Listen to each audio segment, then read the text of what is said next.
What is up, everybody? Welcome to another episode of 4th and 15 with Mel and Smooth. I am Mel, and joining me as always is Ronnie, Big Smooth Hennigan. Smooth, what's happening, bro? Not a whole lot, Mel. Same old stuff, man. Got some people coming through, whatever. A little nervous about that, but it was worth it. What about you, man? What's going on? And we getting ready for the holidays too. It's just that I guess it's that holiday rush, but it happens. So I guess it's worth seeing the family. So I take it. Definitely. While we have a moment, like to send a very special happy birthday out to one of our previous guests from a while back, Jamie Great Wolf Webster. He turns gray today, but yeah, he wanted to wish him a happy birthday and many more, as he's been a great friend, great guest. So we will send that on as we have with all our other guests, and I hope he has a good one. Absolutely. Much respect. So there have been a few things in the world of sports that have happened or going to happen. But I wanted to turn to basketball for one specific reason, and that reason being that the Cavs are actually doing well. Yes. Like I can't understand because like I promise you, I thought they was gonna screw the pooch, hmm and it does not look that way. Yeah, it's a trip, man. Um, because what's been happening with them is, of course, I was a little bit skeptical about it myself. Because what happened with me was, I'm sitting there and I'm thinking to myself, okay, Colin Sexton goes down. He's like their top guard, that they drafted a few years back. And I kept thinking, like, all right, so if he's out for the season with a season-ending injury and surgery, right? And all you have left over is Darius Garland, and then you brought in Ricky Rubio, and still you got, of course, some of the couple of bigs that you have, but they've embraced the small ball, for the most part. I just looked at it and thought, like, okay, this isn't going to work. Like, I don't know what they're doing. They don't really have an identity, but then that kind of can work to your advantage if you don't have one, because then you're an actual complete team. And seeing Hmm. like the evolution of Seti Osman, didn't think that was going to pan out. Man, I thought we should have traded him 2 years ago. Yeah, me too. Like when he was here that last year before LeBron left, I was like, we really keeping this dude? Like he was in the commercials. I'm like, is he really actually worth having? Is he good? I don't know. But Apparently, he is. he's a big part of that yesterday, man. Because they beat the Bucks by almost 30 points. Um, And you know what? God, You beat defend. Are they defending champs? Or was it last? Yeah, yeah, they won last year. Yeah. yeah. You beat the defending champs. But here's the surprising thing for me. They're third in the conference at the moment. We're 27 games in, 28 games in, hmm and that's basically a third of the season because we're almost 30 games in, True. and they're third in the conference. They've beaten the Bucks, they've beaten the Heat, they've beaten the Bulls. Uh, it's looking like this looks like the Cavs of the early '90s, if that makes any sense, because Oh yeah. they're only second in the division behind guess who? Chicago. This is no hmm it's no surprise there because Chicago's playing great ball. But at 19 and 12, you're 2 games behind. Well, you're not really behind Chicago, but you're 2 games behind as far as wins go. hmm Milwaukee's behind you. Indiana and Detroit, well, Detroit, we're not even gonna talk about. But yeah, the Cavs Hawks game was that I believe that was postponed today due to COVID Yep. issues. hmm But outside of the COVID issues, they've been playing really great team ball, and that's something we haven't seen since LeBron left. You had back then you had Kyrie, LeBron, Doctor Bendova. I mean, you know who I'm talking about.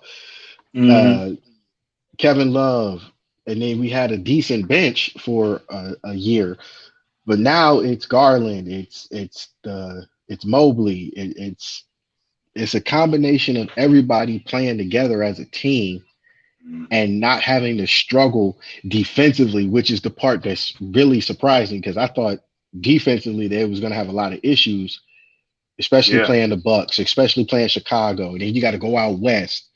You know, the Texas Triangle is never fun, but they've survived it. I mean, they've got win against Houston, they've got wins against the Kings out west, and it's not like they've been winning by 2 points. They've won by like 4, 5, 6, 10, 12. You know, so I guess what I'm asking, or what I should be asking, is this a sleeper team that we need to be watching coming towards the playoffs or coming towards the new year where the season really kicks up, especially when you got the play in tournament coming up?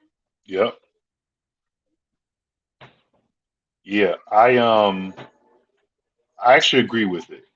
I think it is a team that we need to pay attention to. I think it's one that is a sleeper. And like you said, with the play-in, what they did was for those that haven't paid attention or missed out due to what happened, like with the pandemic and a few of the things they were trying out. They've expanded it now, so it's 10 teams you play in for those last couple spots or whatever. And the Cavs easily could get a spot. It's funny because like when they first started winning, I'm thinking, okay, maybe this is like one of those teams that get in at like the seventh or eighth seed, you Mm-hmm. know. But now the way it's looking, man, it could be at least in the middle. You know what I mean? It could be a 14, could be a 3 team on the way they're playing right now. Because the thing is, they're the only team in the league that has a 6 game winning streak. Let's start with that. And Yeah. then also, they've been having some really big first halves. It's kind of like not what we're used to seeing from the Cavaliers franchise in general, even when we had LeBron, where Mm-hmm. the last few games they've averaged like 30 points in the first quarter, averaged. And what they're doing is they're going to the half already up 60 or 65 points. And they're That plays basically a big playing part ahead of in it. these. Yeah, they're getting that momentum. They're playing ahead of the team. You know what I mean? And they're making sure they keep it up. And they've actually had some decent third quarters too, because the classic Cavaliers basketball we've seen, regardless of who's played for us, is that it'll be either a big first quarter or second quarter. They fall behind or play like a 19, 20 point third quarter, and then they just kick it up in the fourth. Where what we're seeing now is they're coming out the gate like Yeah. blazing, hitting like 70% of their shots and taking it to the rim and playing some really, really good small ball and just putting up a lot of points. So we're not used to this style at all, and I don't think the East is used to it either, especially from this team. And like you said, it's Yeah. a bunch of people just coming together, man, making it happen. Jealous. And I think that's what's so surprising to me because I'm gonna be honest. I kept this. I had this team grouped in with the 96, 97, 98 squads where Hmm. you got a bunch of good guys, but they can't play together. They won't. I'm not gonna say they won't play together, but for whatever Right. reason, injuries, egos, coaching, it just wouldn't come together, and Yeah. they end up at the bottom of the barrel. And now it's like you got Mobley, you got Garland, Sexton, even though he's injured, uh, Chetty Osman, and they're coming together, and they look like a team, Hmm. like a no-name team. But when you step on the court with them, you got issues, and Yeah. it's been working. And for them to be in third place almost 30 games into the season, it's like, bruh, this is not the same Cavs team I was looking at before the season started. Right. And then when you look at some of their losses that they've had this season, they weren't like blowouts. You look at, okay, so prime example, teams that you feel they should get blown out by, right?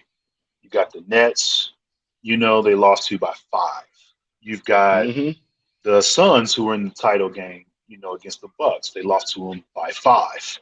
Then you look at, another Nets game, they lost by 10. And then you look at the Celtics, they lost by 6. Like Who they're they not see getting coming up soon. beat. Oh yeah, that's gonna be a good one now. I mean, the fact that they found their synergy, I think that's the difference. They found the synergy now they didn't have before, you know. And I feel like since they found that, there's more complete, ball games or whatever being played here, and it's just looking really good, man. Seeing what they did to the Rockets, like you said, the Heat, you know, um, and then the Bucks being even shorthanded. I mean, the last time when they lost to the Don't Bucks, care. it was eight Don't care. points. It was Don't care. eight You step on the points. court. You step on the You know what I'm court. You saying? still got to play. And that's the difference, right? Next man up. And the thing is, the Cavs are a team right now that looks like a bunch of guys, like you said, who are talented that just want to play. And all these guys that are on the team currently are ones that could easily come in off the bench on anybody's championship team. So Yeah, it's not like a squad absolutely. of nobodies. It's just people that haven't had their shot and they're getting their shot now. It's like, okay, you on so and so team probably wouldn't have got as much minutes, but on this team you gonna play 30. So do you want to play or do you not? And I think that's maybe a conversation the coach may have had and said, do you Mm, want to be out here? Do you not want to be out here? You know what I'm saying? This is yeah. your opportunity to Let me become that know. star that you're looking to. Right. That's what it is, man. And I'm proud of it. I really wrote them off beginning of the season. There's no way it's going. Yeah, I did too. As much as I hate to say it, because we don't talk about basketball that much, but when we do, it's usually the Cavs suck. Yeah. But now they're one of the teams that you need to be paying attention to. And honestly, I feel like if they keep pace and at least stay within the top four of the tournament, or if not the Hmm. tournament, the conference standings.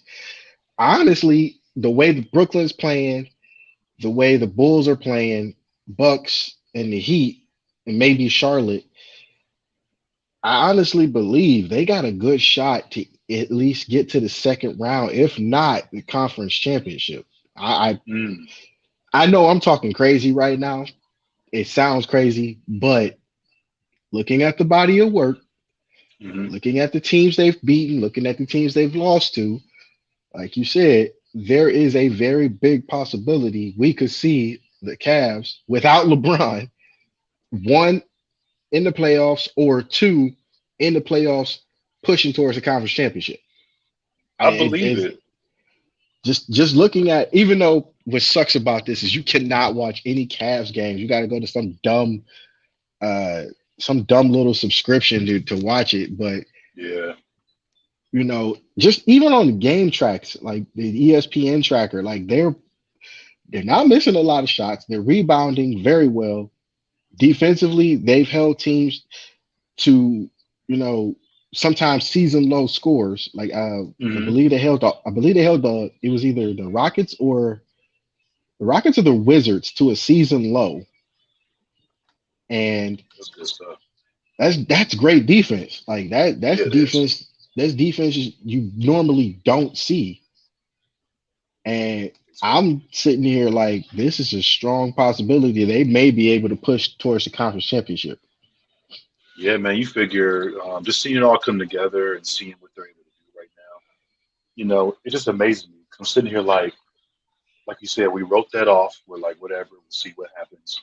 But right now, the way that they're balling, man, no one saw it coming out. I don't think even some of the opposing teams or Hmm. coaches. You know what I mean? Like this is new to them, and they probably are trying to figure out like what's the best way to attack. But it seems as though whoever they focus in on, there's another guy willing to step up and to take that role and to score and do what needs to be Right. done to help the team win. So yeah, man, it could be like that. It could be them playing for a conference title. You know what I'm saying? So I'm excited about it.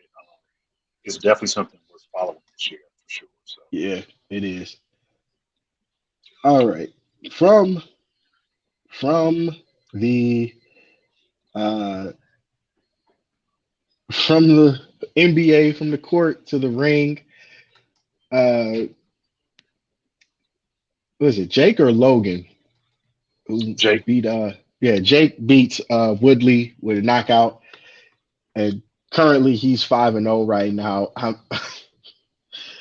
I don't want to make light of this stuff, but like in my head, watching these fights, it's like, what happens if he sees a real boxer like Wilder or Fury or Mhm. you know a charity boxing event with Mike? Like, what happens if you see one of these guys? Like, I don't get me wrong, I'm not taking nothing he's done away from him.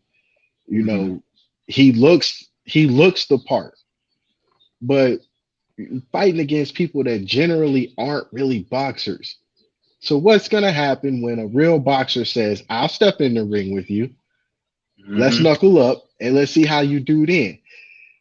Is he gonna fold or is he gonna show up? Because I'm looking like I'm looking at the with the talk on social media online, Mhm. and I'm honestly thinking if a real boxer steps in the ring with him, bad things are gonna happen to him. Oh, I agree. I totally agree with that. I feel like for him, um, like you said, you're fighting guys who don't typically box, or you're fighting guys who are retired from a different form of what they used to do. Right. So my thing is like, okay, go in here, like you said, get in there with Wilder or whoever else, right? Or better yet, jump over to the other side. You got these former MMA fighters you got coming in if you're trying to go up against or whatever. Take your crack at MMA then, Nah, because don't he do got that. caught out. He got Don't caught do out that. yesterday. He got caught out yesterday. You see that? No, I didn't see Ma- that. Who oh, who I'll called tell him you. out? Jorge Masvidal. He said, "Come over Uh, here." He nah, said, "Come over here." I would, He said, "Step in the I would. octagon. No, Sign I'm that good. contract for one fight. Step in the octagon." He said, I'm "I good. got you." I was like, "Ooh, I'm no," good. because people forget Masvidal came from that same circuit of like the street fights, the bare knuckle stuff that Kimbo Slice used to do when he was alive. You know, Masvidal was really young then, like 18, 19. And that's something that he did before he got into the UFC. Kind of went the same route that Kimbo did as well. And that's a Mm-mm. tough dude. You know what I'm saying? So he like, yeah, this is embarrassing. Definitely jump over to what we doing and we'll show you what's up. You know, no Nope. response. Nope. Probably won't Nope. respond. Of course not. You know, Be so that's smart. Like, look, yeah. man. I'm gonna be honest with you. When we were in the ring or training, and everybody knows, yeah, pro wrestling may seem fake, but I'm telling you right now, nothing in that, and nothing inside those ropes is fake. Everything hurts. Okay. Now we were training next door to a MMA school. Hmm. These motherfuckers are real. Okay. It is not a game to them. Even in sparring, people get hurt. And in Oh yeah. sparring, you ain't even supposed to go that hard. People getting hurt from just a spar. Look, Logan, I get it. Jake, whoever, I get it. Y'all, fine. But do not step in the ring with these MMA people because it is a different game. It is a different breed, a different set of rules. And I don't think that it bodes well. I don't think it's going to bode well if another boxer steps up and says, True. a real boxer, not a, let me rephrase that, not another boxer, a real boxer. I don't think it's going to bode well because real boxers, and I don't mean, people that don't know how to box or just do it for exercise. I mean the dudes that got paid for it and know how to knock you the fuck out. Right. I don't think he understands that right now and for the last 30 years, boxing has been looked at as a joke. Not because of him, but because a lot of fights that people have had, a lot of fights that people thought one person should have won, but he didn't win, or it didn't go a certain way. You know, people have been looking at this like, okay, now you guys are still, you're doing this now. Now you're making the sport Hmm. look like a real crappy piece of work. Right. And my biggest fear for him, and like I said, I'm not taking nothing away from him, but you got to take these things into consideration. But my biggest fear for him is what happens when a real boxer steps up and says, "I'll step in the ring with you." Are you gonna take that fight, or are you gonna realize somebody got somebody got it out for you? Because Exactly. that's the only thing I keep thinking. Like somebody gonna step up and they gonna have it out for him, and the fight is not gonna end well. If he survives, good on him. But if he don't, it's gonna be what everybody had already been thinking. He was a joke. He's not the boxer that he thought he was, or somebody just really had it out for him and mission accomplished. You know, even looking at something like that, it made me think about, all these different opportunities that guys may have to try to promote themselves or to try to, pump it up and things like that. But Hmm. like you said, man, if he gets caught out by an actual professional boxer known for doing that, it's almost like, is he going to take that opportunity to actually show that he is a boxer or legitimize himself as a boxer because you're calling this professional fights, right? So the thing is, And if you're to going a to call it a degree, professional fight, and you to a need to, degree, they are. To you a know, degree, they are. But the thing is, uh, Jake doesn't get paid for this all the time. Jake was a YouTuber, if I'm not mistaken, him and his yeah, he brother. was. Hmm. So there's a total difference when you've been training for a few months, you fight an old retired athlete, you knock him out, get lucky, whatever the case may be. Then you go on for a even a 5 win streak against people who aren't boxers. You know, are you gonna have that same kind of luck? Just for the sake of this discussion, let's say Pacquiao decides to step out of retirement, step away from the office for a minute, and he says, "I'll fight you." You think you're gonna have the same luck against Pacquiao that you did against Woodley? I'm not betting Mm-mm. that. I'm not. My personal money is not going on that bet that you will. Right. Like, let's see that. Let's Yeah, see. let's. I know Go Floyd ahead and ain't do gonna that. do it. I know Floyd Nah, ain't gonna Floyd ain't do gonna it, do it. but Ain't gonna do it. just this is just stuff you think about. Like, what happens if a real boxer steps up and says, I got you. Let's do this. Shoot, You go ahead know, and you know what? Speaking of which, I got one for you, and I got one for you.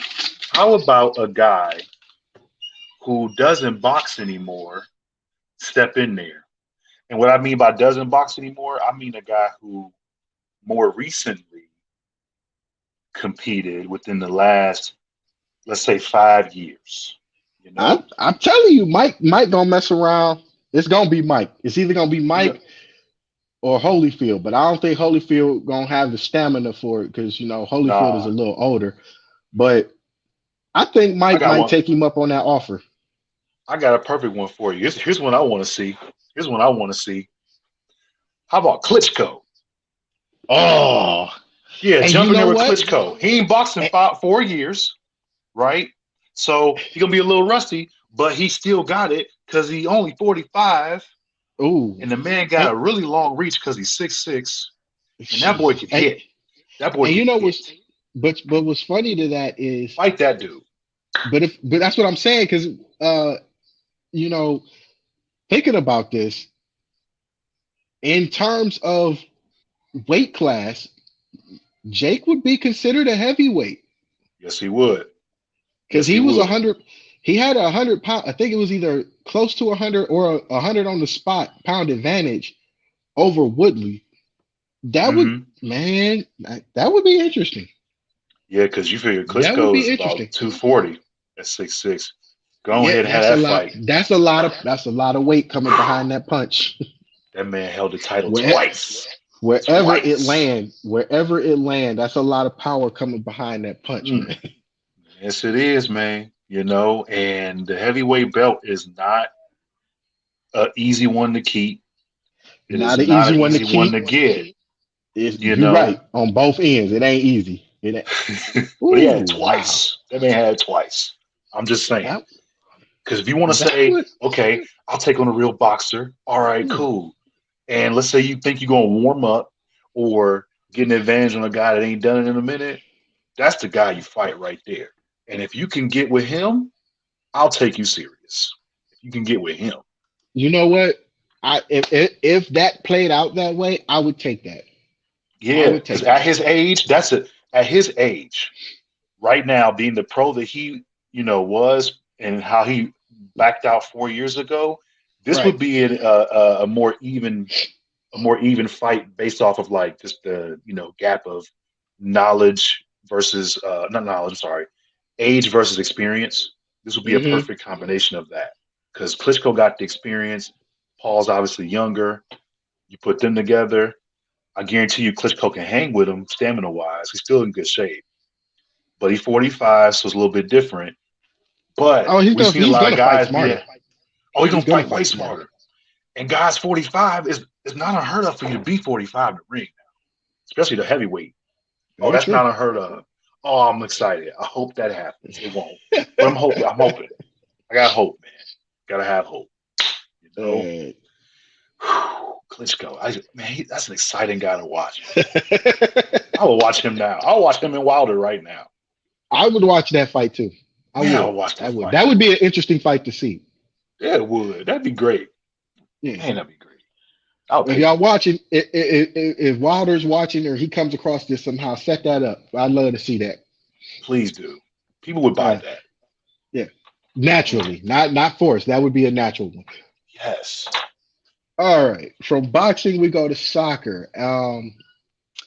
M2 kicked off a couple weeks ago. For those that don't know, that's the major arena soccer league, the second division, Mm, and that's the division that the Cleveland Crunch are in. And a couple games kicked off. I believe it was either Friday or Saturday. And the one that I caught was Amarillo versus Wichita. And I have to be honest, Wichita was runner up as they lost to the Crunch last year or last season. mm, And I'm a little nervous. Muskegon has played, everybody in the division has played except for the Crunch. The Crunch don't kick off until January 7th against Muskegon. So what I'm looking at now is Muskegon's even at 1-1. So is Chicago. mm. The Cincinnati Swerve have lost one, which is the division new division rival. So the division is set up in the what is it? The Great Lakes division goes as Muskegon, Chicago, Cleveland, and Cincinnati. Midwest goes Omaha, Wichita, Colorado, Amarillo, and New Mexico. And the West is San Diego 2, Grande Valley, Barracudas, Turlock Express, and Ontario Fury 2. So, Mm. with speaking with members of the Crunch, they're excited. They're very excited. They just actually had their inter squad scrimmage yesterday. We didn't get a chance to cover that, but we knew it was going on because they also had a youth camp going on with it. Members of the Crunch are excited. Um, I've picked this. I picked a rematch. Honestly, I picked a rematch between the Crunch and Wichita again. And Mm. looking at that game between Wichita and Amarillo, I might be right. Just put it like that. I might be right. Don't get me wrong. Everybody that the Crunch played last season, and a few of the other teams that are still in M2, they're loaded. Every team is loaded. But when you look at the dynamics of defense, uh, power play ability, and just overall attack ability, the Crunch and Wichita have not lost a step, and that's Mm. honestly kind of scary because looking at Wichita last night, or was it last night? Yeah, I think it was last night. Looking at them last night, it was like, yo, they might be out for blood. They might be out for blood It's crazy. because yeah, they won. They beat my Amarillo 11-6. Now don't get Amarillo hung as best they could, but in the second half, the penalties piled up. Penalties piled up. It was almost a bench clearing brawl that broke out. Mm. Um, but once that all that got settled, you know, it was back to normal for Wichita as they piled up the score. And when you pile up the score and you, as the opposing team, you can't get close to shots on goal, it hurts. And that was what hurt Amarillo. And looking at the crunch, looking at who they've added, who they've lost, they haven't lost a lot of anything. Okay, Hmm. let's make that clear. They haven't lost a lot of anything, and the pieces that they added have great experience. And like I said, it's really looking like it could be a possible rematch. I'm excited, but I'm also nervous. And I'm nervous because watching that Amarillo Wichita game last night, Hmm. Wichita Wichita looked like they still pissed from losing last season. Oh, games like that stick with you, man. Yeah, You know what I'm saying? yeah, So they probably sitting up here like, okay, we got something for you next time. You know what I mean? So marking them games off on the calendar, you know how it is, man. Bulletin exactly. board material, whatnot. They don't even So you don't even need the bulletin board material at that point. yeah, they gotta go. They set on that. Definitely set on that. So Yeah, see how that and that's pans what out. make that that's what really makes me nervous about it because uh just watching them last night, they were fluid at times, and the times they were fluid, they were putting two, three goals back to back to back, and it's scary because you got to stop that. Like Hmm. that's momentum building, and you in soccer you can play from behind, but you don't want to play from behind. Especially indoor soccer, it's a lot easier to come back. The field's not as big, things of that nature. But still, when you're down five to eight, you gotta figure something out. Yeah. And looking at that, it's like, I mean, let's call it what it is. Uh, Crunch had the best offense in the league at Hmm. goals per game. They averaged 12. Wichita was right behind it with 10. On top of that, Wichita may have the best front line in M2, but the downside to that is uh, the Crunch have the best goalkeeper in the league with Hmm. Mario Musa. So this is going to be one of those. Can they really put it together in time? And I mean that with Wichita because last season's championship game, you saw it. They were having problems when you try to get shots in on Musa, and Hmm. Musa he's nimble, he's very quick off the ball, and you know it's just things you got to take into consideration. So I'm honestly excited for January 7th. This should be a good matchup, man. I know those guys are excited to, get back out there and make another run. And of course, we'll be following and everything. And, hopefully we can get the coaches or, owners back Oh, on, man, we already working on that, man. Don't worry about that. for We sure. got that covered. We got that covered. Because yeah, them guys are cool, man. I was so happy for them just because we could see their vision and we could tell what they were trying to do. And in terms of bringing this franchise back and to see them, realize that and to get that title that first year just had to be, something that was just Not to surreal. not to mention that first year back, like that Yeah, doesn't happen in sports. That does not happen. nah. And they had no expectation of that. It was just like, we just want to, bring it back to the city and give the folks something to check out that's a good pastime or something that we enjoyed, for a while. And to have that was just, made it more sweet. Just made it that much more sweet. You know what I'm Yeah, saying? it So, did. All right, real quick, we're going to take a detour and NCAA hoops because I know you're a Tar Heels fan, and I know that they have struggled a bit. Uh, Even though I know you was probably jumping up and down when the Buckeyes beat Duke a couple weeks back. man, Um, For me, Go anytime ahead. Duke loses, I'm all about it. Anytime. You know what I'm saying? Anytime they Oh do, man, I'm all about that. it was a surprising. It was a surprise though, because normally when you have the ACC Big Ten Challenge, that don't happen. Ohio State usually playing somebody else outside of the triple threat being Duke, North Carolina, and Wake Forest. And now you see them play Duke and they handle Duke. They beat them soundly. I was surprised. So I guess in short, what are you gonna what are you expecting to see from the NCAA tournament this year? Are you expecting to see a lot of sleepers this year, or are you expecting to see status quo? Um, I would say, yeah, probably sleepers, man.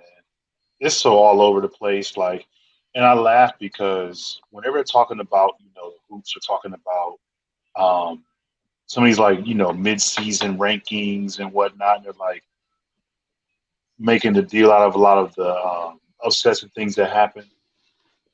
It's cool because to see teams, fall like that or to get beat or, get routed a certain way, it's really, really exciting because it gives you a preview of what you could see like in March Madness or what you could see in those tournaments later on in the year.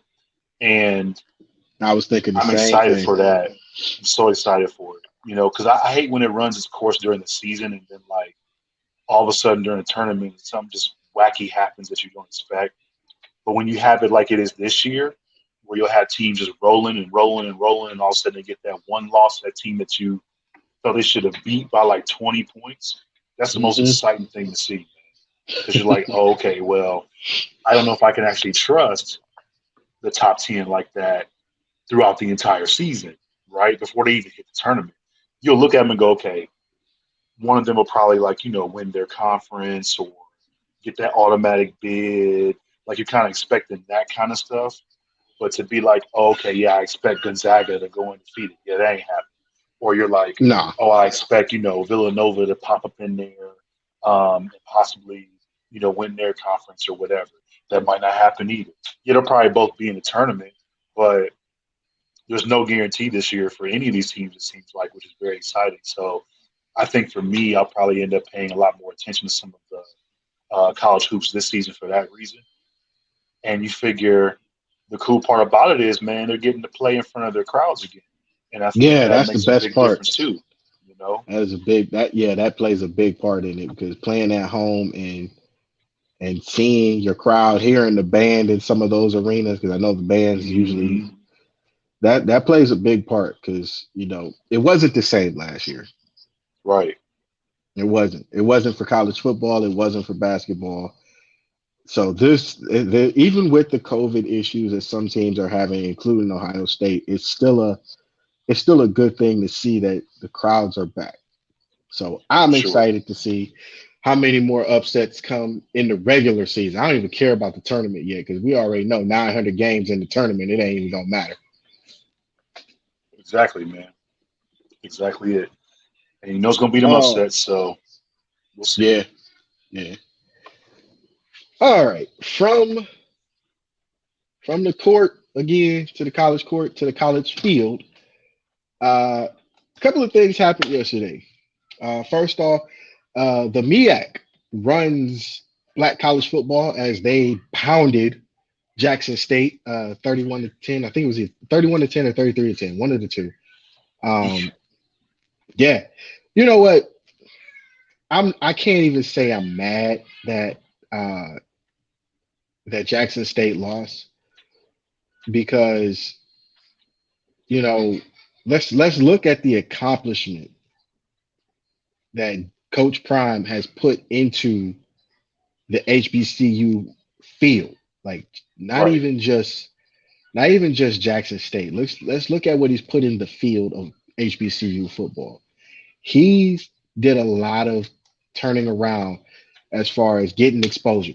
Like ESPN has covered black college football now within the last half of a year than they have Hmm. in 30 years. That's big. It wasn't on tape delay. It was actually, where you could actually watch the game live. That's the first thing. The second thing is the transfer portal is screwing up a lot of things. But even with that, Coach Prime still made a big signing of Travis Hunter, getting him to leave his alma mater in Florida State to come play for him at Jackson State. That's big. That's a top. Think about the history that they just made. That's a top 50 player in all of high Hmm. school. HBCUs haven't gotten that ever, and they got one. Think about what's about to come behind that. He the first one, man. 5-star level, like that's just crazy. And to be able to see that was very promising. And I think part of it too is, and this is something that you and I had talked about, like before, when we first heard that, like Dion was getting hired, and Eddie George getting hired on at Tennessee State. Um, if you're playing a certain position, and that coach that you're going to happens to play that same position, and you What, two got Super someone Bowls? like, yeah, Super Bowl wins, you got somebody who's a Hall of Famer, or former Heisman Trophy winner and stuff like that, like you want to learn from the best, you know what I'm saying? So my thing is, like, for him, if I'm him, I guess in terms of like exposure on television or something like that, whatever. But my thing is, like, if you get a Hall of Famer who's played your position at every level you're trying to get to, that's a no-brainer for me. You know what I'm It really saying? is. It really Man, is. like, you get to learn. You're a corner, and you get to play for Prime, for Coach Prime. You're a highly sought player. And Coach Prime is your coach during You your can't beat that. 3-year tenure. You got 3 years to make this happen, right? Because the rule's still the same for that. You're going to have 3 years with this guy if you stay there to learn from him. Oh my gosh, like, yeah, absolutely. Or if I'm And, a running back, I'm gonna go to Tennessee State to, get behind a Heisman Trophy winner like Eddie George and and have him think teach me about this. something. Yeah, That's think about man, this too. oh Actually, man, he's got two. You got two at Tennessee State, two NFL caliber players. You got Coach Pearson and Eddie George. You can't yep, beat that. you Now, can't. here's the thing that I wanted to say, which was a big impact. Think about how think about how big of an impact he had, as opposed to not only getting Travis Hunter, but getting your son to leave Auburn, knowing he was going to be the guy that takes over after Bo Nix Hmm. goes down or leaves or whatever the case may be. He leaves Auburn to go play for his dad. They go 11-1 in a first full season,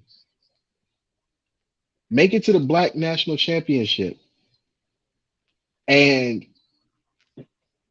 I get it. I get it. Uh, it's South Carolina State. South Carolina State's my uncle's alma mater, so shout out to him. But to make it that far, your first full season, because you played a COVID season and you went 500, but Hmm. now you play a full season, and the people that you said you had coming are there, and you make the biggest impact. You only lost one game, and that one game was I believe it was South Carolina. Can't remember, but regardless, you lost one game to a FBS school, and you run the table in the SWAC. That's a big impact. That's an Hmm. impact that you can't measure. And the Not at sky's the all. limit from here. Literally, the sky's the limit. To make that happen, and then to get that recruit to come over to you, like, oh man, people are probably like, what is this dude's formula? You know what I'm saying? Like, what are you doing? Right. But at And the end and of the day, it's it's like you're prime though. Like, why would you not want to play for prime? Like, I don't know how else to put it, because the thing is, like, I get it when people are talking about, you know, let's say little crap that probably won't matter for this discussion, but like coaching experience and different people you've been a part of, or staffs and all that kind of crap, he has bro. been a When you head talk coach. about, well, yeah, I'm just saying, like, in terms of, like, you know different levels of football for like Right. FBS, FCS, and all that stuff. Here's my thing though: you can't even measure this level of prestige because Hmm. it's like you have a Hall of Famer who happens to be a head coach that Right. played the game. That is unheard of for a Hall of Fame football player to be a head coach at a Of an university. HBC. Yeah. I And cannot an remember if HBCU it's no ever happened. less. Exactly. What other head coaches do you know as a player that were Hall of Famers that are now doing what he's doing at his level? I can't think of many, if I any only ever. I can only think of one, and that would be Art Shell when he got the job with the Raiders. Yes, okay, I'll give you that. I'll give you that. But that's the only one I can think of off the top of my head. Yeah. And that was the first black head coach Right. in our time, right? Like, Yeah. that's pretty serious. You know what I'm saying? That's Man, real. yeah, that's the only one. The only one. Bruh. But like, oh my gosh, man! Like, could and just me going off of knowledge of like the different players that we've seen and whatnot, the impact that that young man is going to have by Coach Prime being the guy to guide him is one that I definitely envy because I know that if when we were playing ball and we were trying to take that road, I can only imagine how it would have been if like Reggie White was a head coach somewhere, like at a university. You Man. know what I'm saying? Back in the 2000s, like, of course I'd be going there. I'd be like, yeah, I'm going there. That's where I'm going, right? I'm this random D lineman. Like, I'm going to play for Reggie White because one of the best ever. Yes, please. Yeah. I will do whatever. I will be there. Like, I got to figure that out. And, when people talk about that or this guy making that move, like, I mean, it's shocking to see because of the level of athlete that he is, but Hmm. not shocking that the decision was made. That's where I'm not surprised. It's the I'm not either. level of player, right? That Like went, he not the got he person. got hammered. He got hammered on online. He on social media, Crazy. but it was a verbal commitment. Number one, he never signed anything. Number Hmm. two, even if he did sign, he still has a chance to decommit if he feels one opportunity may be better than the other. Let's call it Yep. what it is. Florida State is taking a nosedive, to say it lightly. They're taking a nosedive. They have not won the ACC since Jameis Winston was there. That's almost 10 years ago.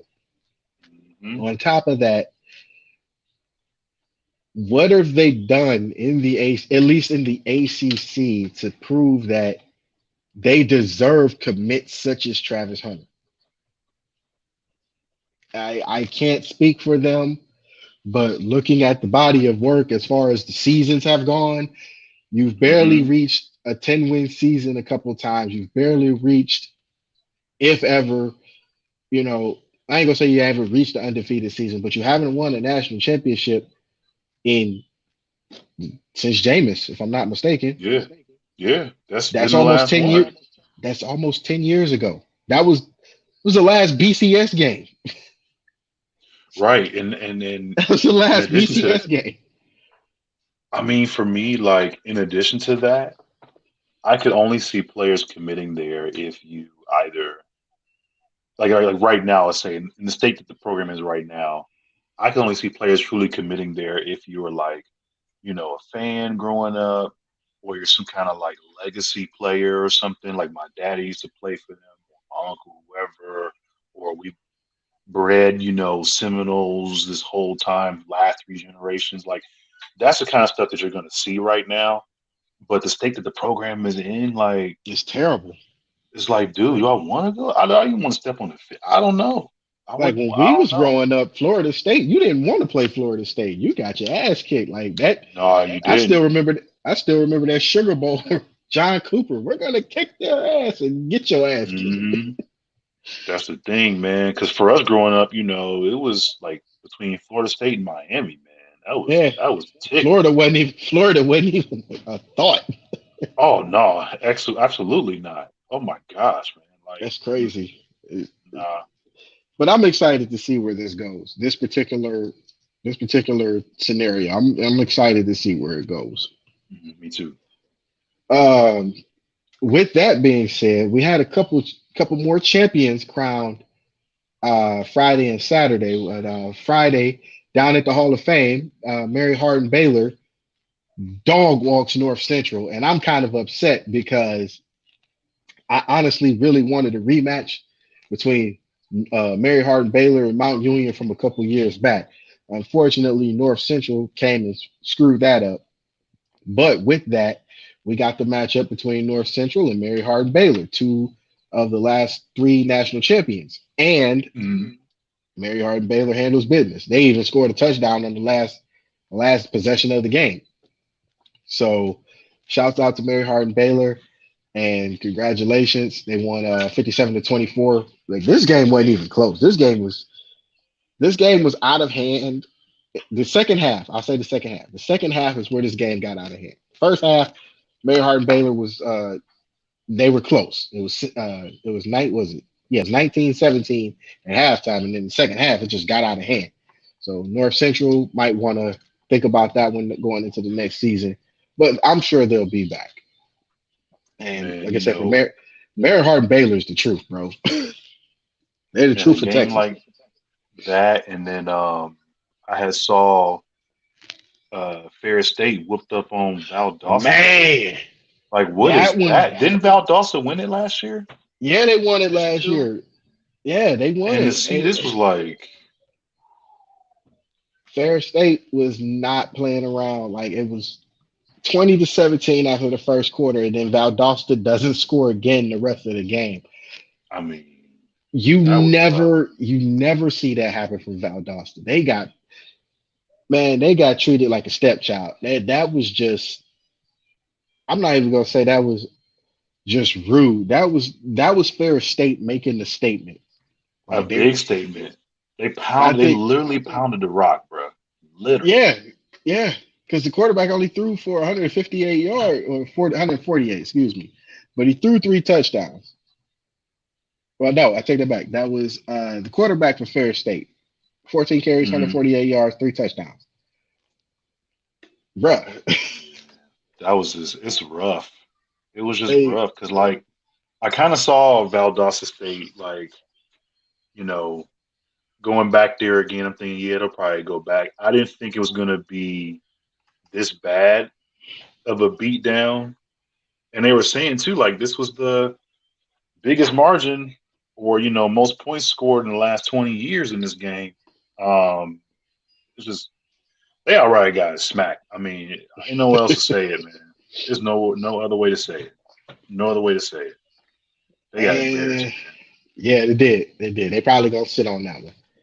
Yeah. And in the FCS or 1AA, the championship is set. It'll be Montana State versus North Dakota State. No surprise hmm there. Clearly, Yeah. no surprise. As North Dakota State holds off James Madison, which was actually a very good game. That was one that came down to the last possession, as I thought it would.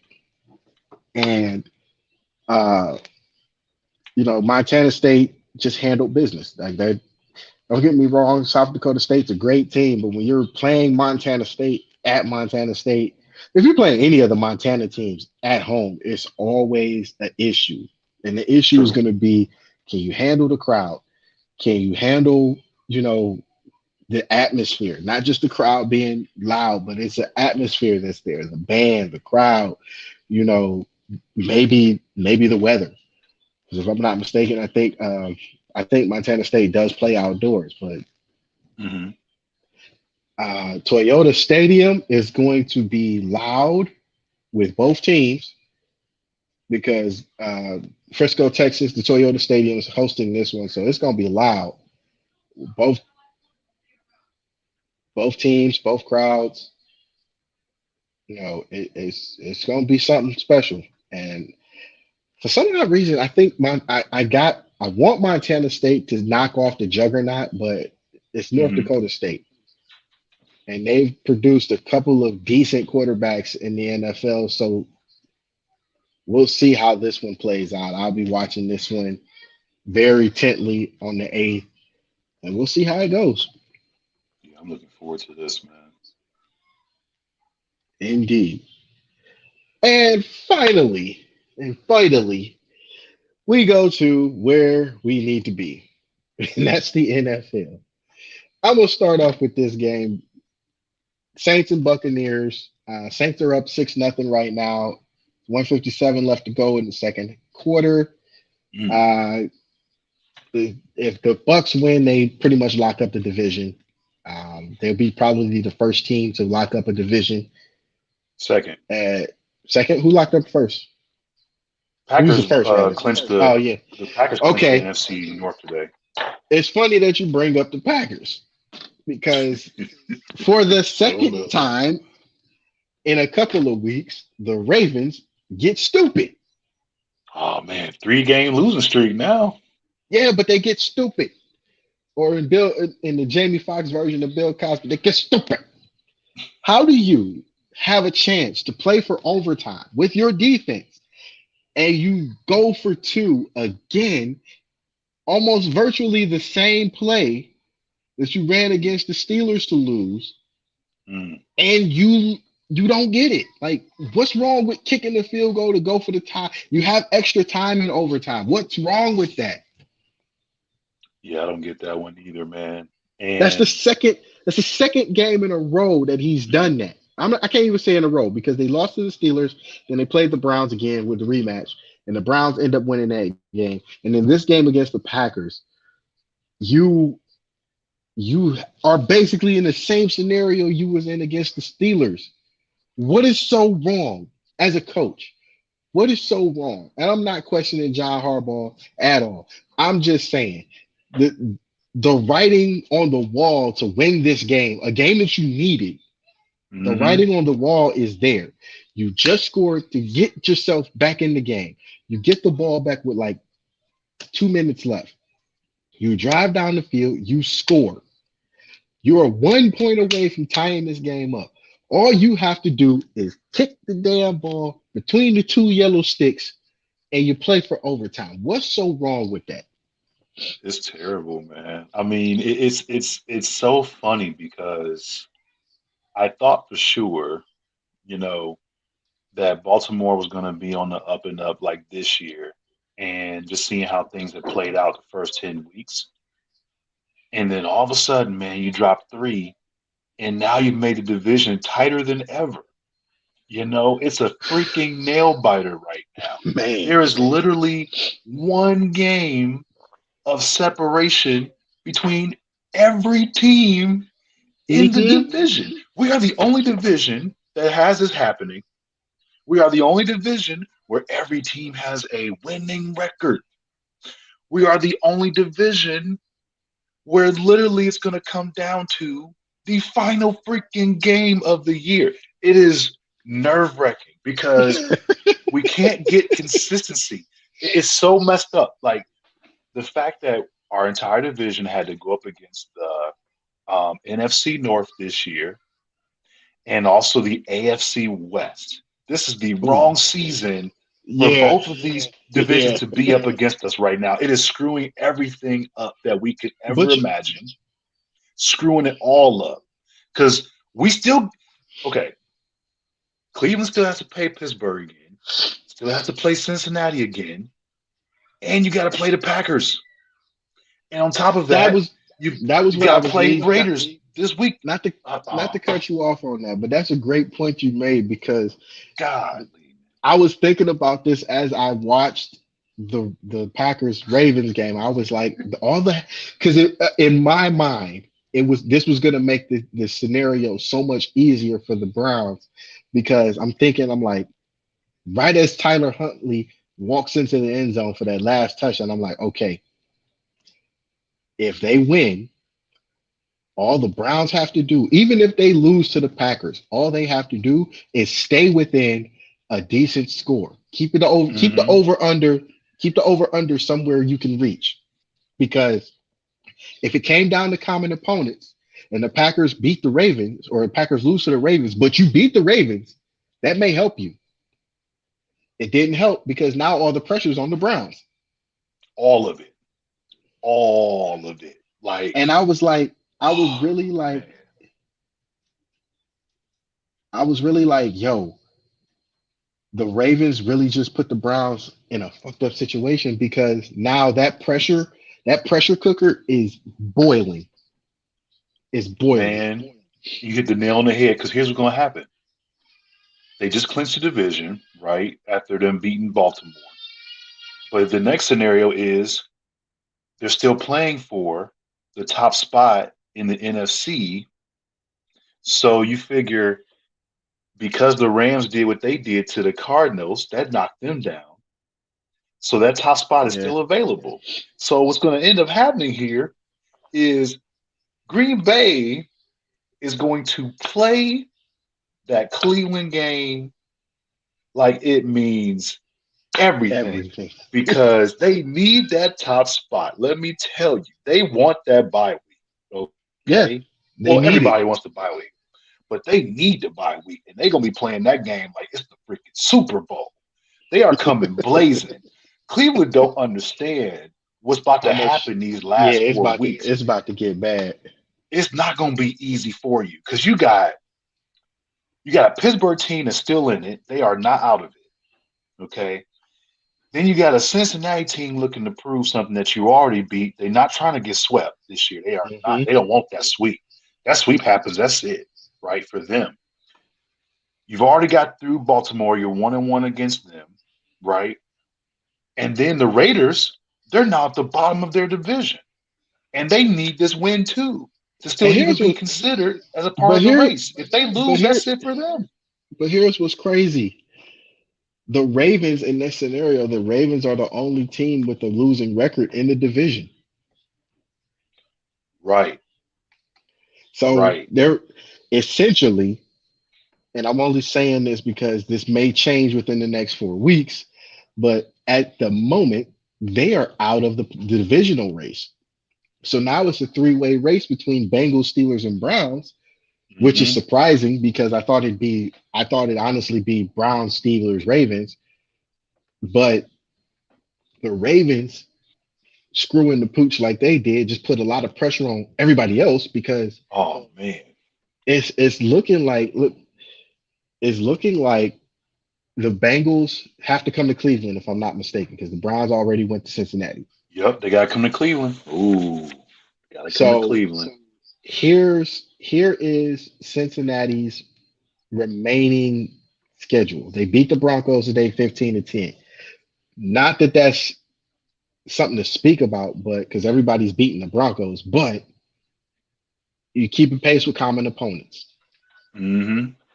You got the Ravens, the Chiefs, and the Browns as your final three games. You They gotta gotta play the you Chiefs still. yeah, they both but the good thing about this Ooh, for the Bengals, the good thing about this is they play both the Ravens and the Chiefs at home. okay. Now, let's move over to the Steelers and let's look at their scenario. As much as I love the Steelers, it's been a really terrible year. A fucking tie against the damn Lions. No, what? Not even. I'm not. Their final four games, they got the Chiefs. Yeah, shit.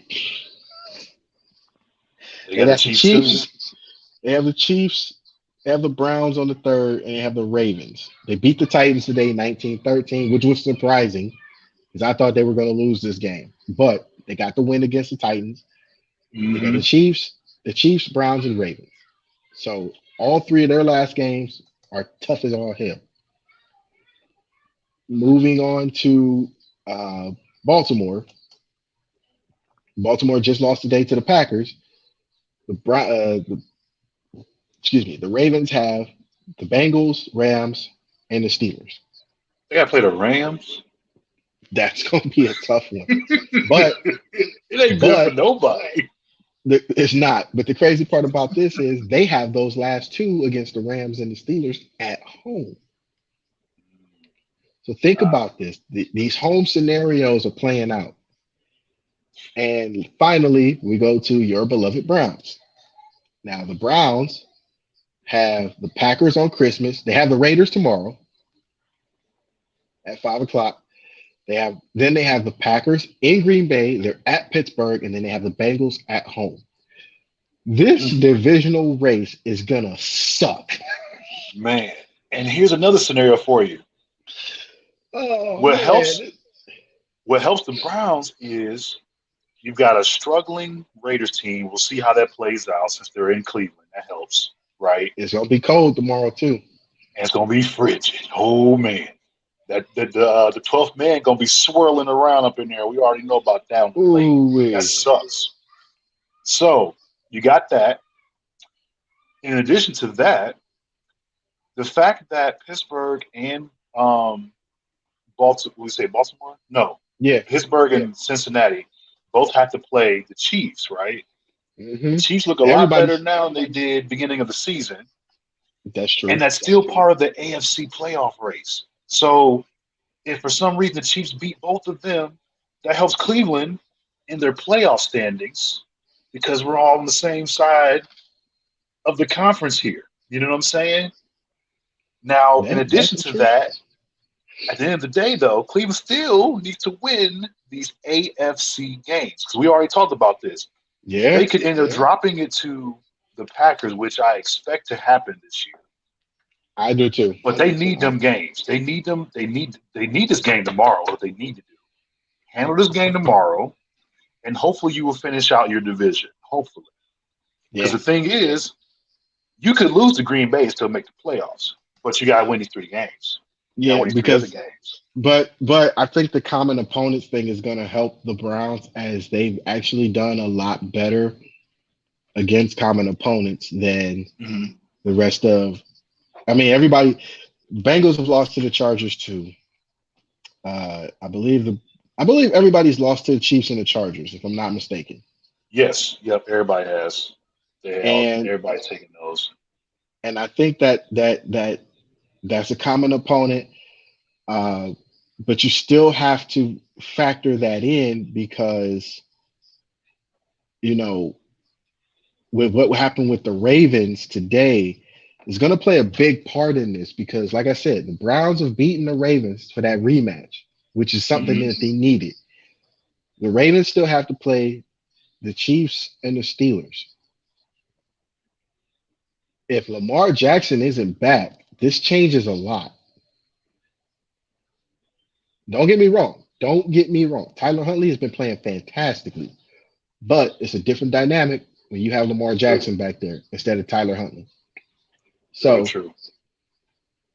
these common opponents, these scenarios, all have to play out for the Browns. I'm not a Browns fan, but the fact that they're in this race for the division is actually rather exciting This is super because crazy. you never thought that you would see where a division where all 4 teams are winning, have winning records, and are essentially fighting for the division. I mean, outside of Baltimore is 1-3 right now in the division.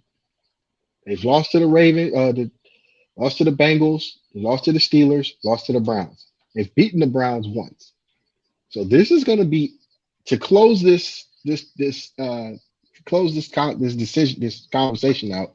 It's going to be interesting just in this division because this division Mm-hmm. holds all the power for the rest of the AFC playoffs.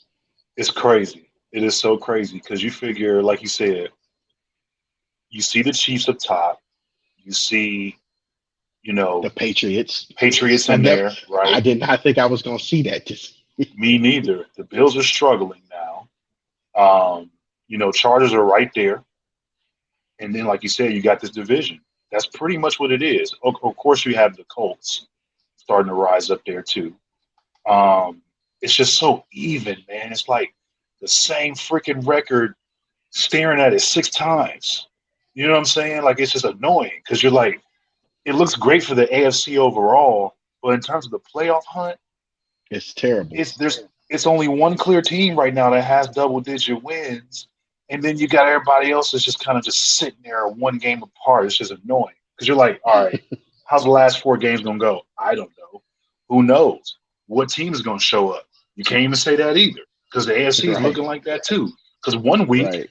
all of a sudden, you got this team that can throw up 40 points, and then the next week they score 14. You're like, what is going on? You know what I'm saying? And everybody's And as playing each other. and as of right now, only here's the drop off. This is how tough the AFC is. As of right now, only four teams. There's only three teams that are out. They're completely eliminated. Jacksonville, Houston, and New York, the Jets. The Jets, You know how yeah. many team?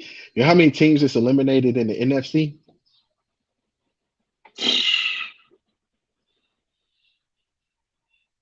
It's only one, Crazy. and it's Detroit. Everybody Crazy. else still got a everybody else still got a shot. It's nuts, man. It is so nuts. It's It literally is one, two, three, four. ah, It's literally four teams sitting at 6 and 7 it's right now. nuts, man. That's crazy. That is so I'm crazy excited. because you figure I- because you have your clear like division leaders, right? You know what I yeah, mean? Because you figure Green Bay just clinched the NFC North. and Tampa's winning the was the NFC it's South. it's literally four teams with 10 or more wins at the top. Yep, that's it. Literally, You know, Cardinals up there. Um, Cardinals, Cowboys, Bucks, and Cowboys, Green yeah, I Bay. forgot they're actually winning stuff this year. So They've been there's quiet, that. man.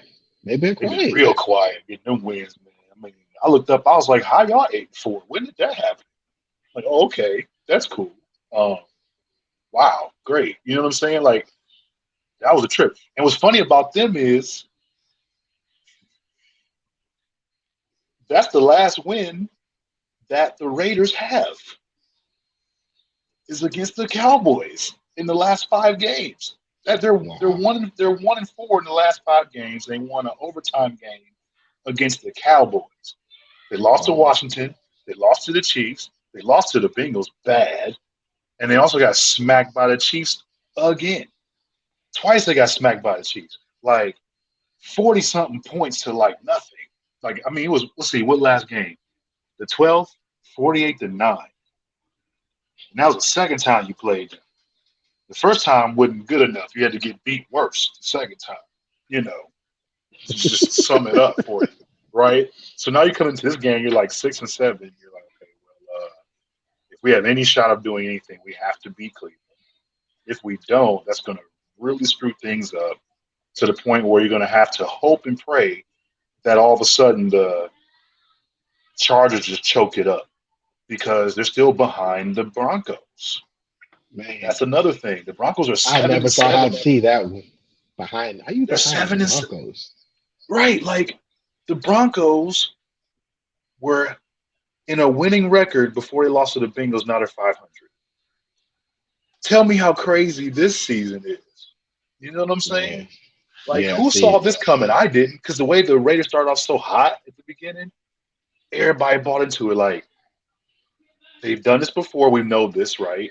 But usually when they do that, it carries throughout the majority of the season, not to where they're all of a sudden under 500. Like, I didn't see that coming.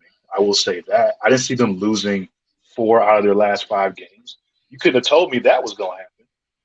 Not at all. Who knew though? Who knew? Nobody. That was, I mean, this has been a whack. This has been a really interesting NFL season. I'm all for it. And having that extra game, as much as players were complaining about it, they need that It's extra game this needed year. now. They It's need that needed. dang game. It's Imagine this was needed. 16 game season. Man, If this it's was over with. 16 game season, It's over, over with. over. It's over But with. that Right extra now, it's game, over with. ooh, It's over ooh, with right ooh, now. Like ooh, I this want to week, hear them complain. this week, a lot of Ooh, teams are out because they lost. It's none. Like that's it. No, not no chance. right. Oh, how the song go? Boom, boom, no chance. Oh man, he done brought out Mr. No McMahon's theme chance. song. Wow. Like that's how I feel, man. Like, and it's gonna be funny because in the season they're gonna be praising that 17 game. Oh man, I think that's I gonna be the hated it. case too. Now, Yeah. because you got an extra game and you got an Especially extra team that gets in the especially playoffs. no, I'm saying especially if you make it, you're gonna be praising that extra game. We needed that. Yeah, you're gonna be loving it because you got an extra spot up for grabs and you get an extra game. Like it's the best scenario right now. I mean, it sucks you got to play the extra game, but I mean, here's what they did though, and this is something that I didn't know. You had three preseason games, and then you had a break. You Yeah, had you three had a preseason 2 weeks. games, and then you had no Yeah, two. football for a week. Like Yeah, I think it was two, that but was, you're right. You still had a break. yeah. Like who? Okay, okay, cool. You get an extra week to put some stuff together, and then you start the season. Like you really can't. I mean, they did it right. They Yeah, did it right. they did. They did it Roger right, Goodell got man. something right for a change. Right, something, you know. But another story for another day, man. Yeah, man, we're not gonna go there. We're not gonna get canceled this week. All right. With that being said, that concludes this week's episode. We like to thank you guys for sticking with us, all the support, and just being able to keep up with us. We will be updating our website over the holiday because it'll be more to write instead of being on the show, as we are going to enjoy our families like you enjoy yours. So we want to wish everyone a safe and a very Merry Christmas, a great Happy New Year, and we will see you guys around national championship time, baby. Oh yeah. Cincinnati's in the playoff and pulling for them. Ohio all day, baby. Ohio all day. So for 4th and 15, I'm Mel. That's Smooth. Peace.